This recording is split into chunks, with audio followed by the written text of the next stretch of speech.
this Teenage DC fan back in another video, and in this video I will be doing an episode review for Black Lightning, and this episode was titled The Book of Occupation, Chapter 2, Miriam's Tasbih.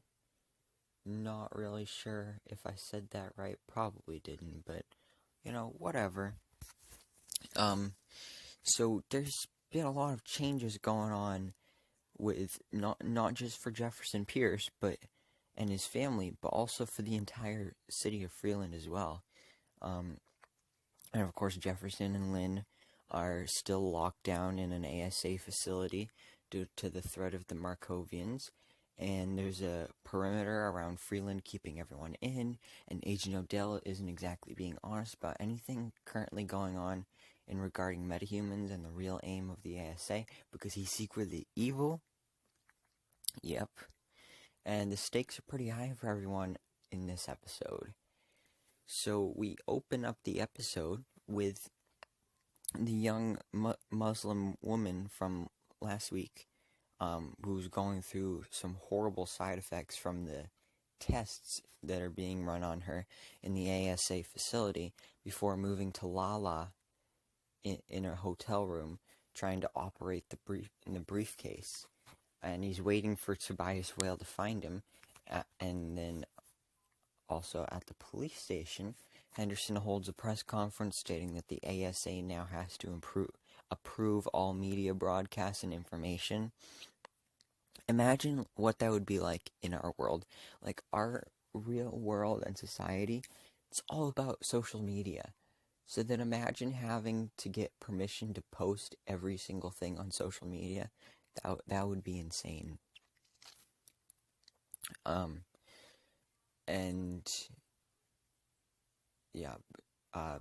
was blaming the attacks on the detention center on the Markovians discovering things due to the media, except that attack wasn't the Markovians. And then elsewhere, Agent Odell gets communication about the Markovians and calls for Commander Williams. Yeah, I'm not liking Commander Williams. He's kind of a jerk.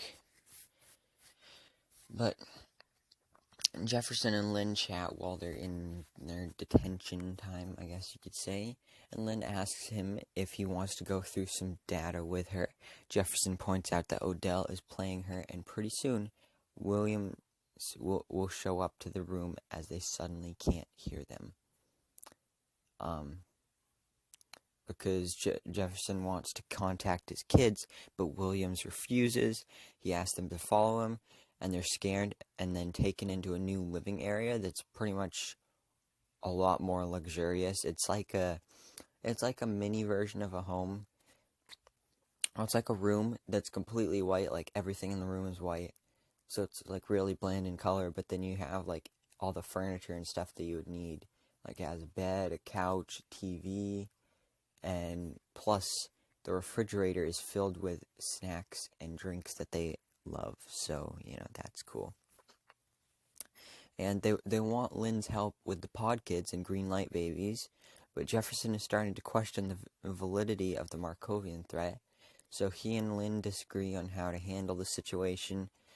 But elsewhere, a bunch of young men arrive in a transport of sorts, reporting for duty at Wolfsbane Mountain. Turns out the Markovians are a real threat, and they're coming to America. They're coming to America. That's a good song.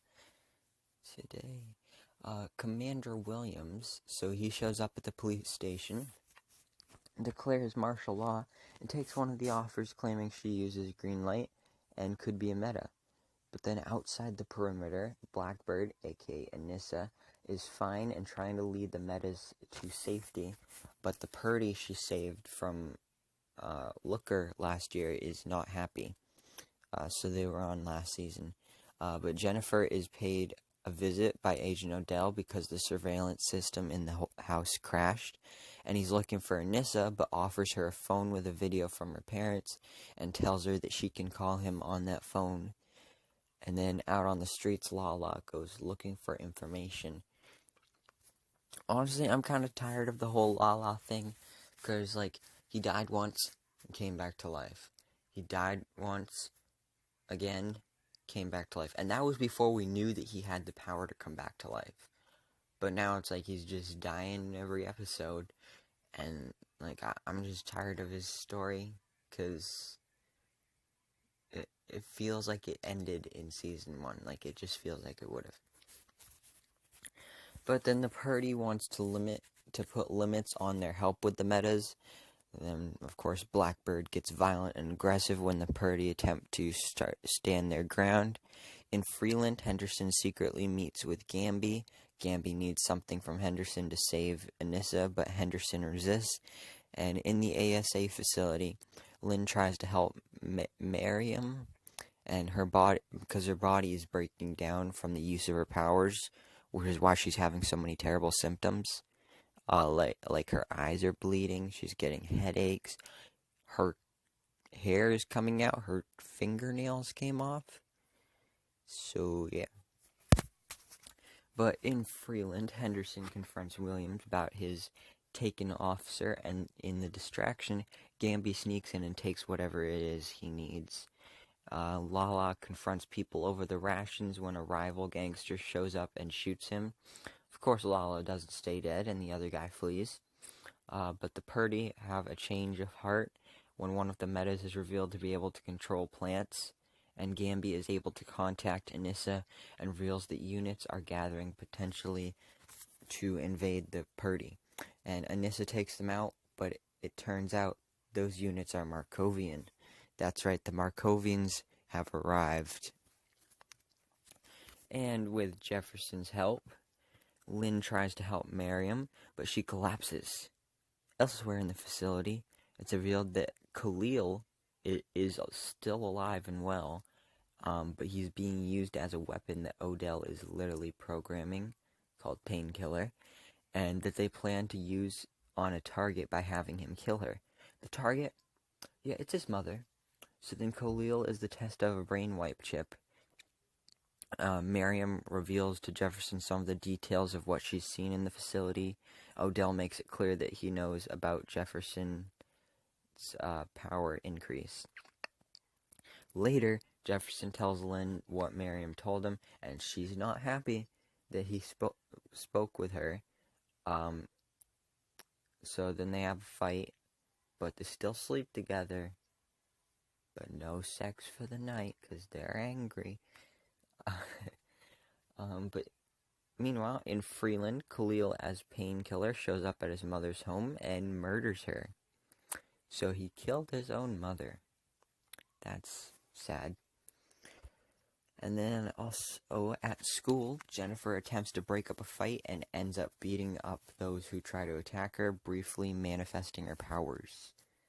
So, that was cool. But that's pretty much what happened in this episode of Black Lightning. Post your thoughts down in the comments below. Thank you so much for watching. Please remember to like, comment, and subscribe. And hope to see you in my next video so I can bestow all my DC knowledge upon you.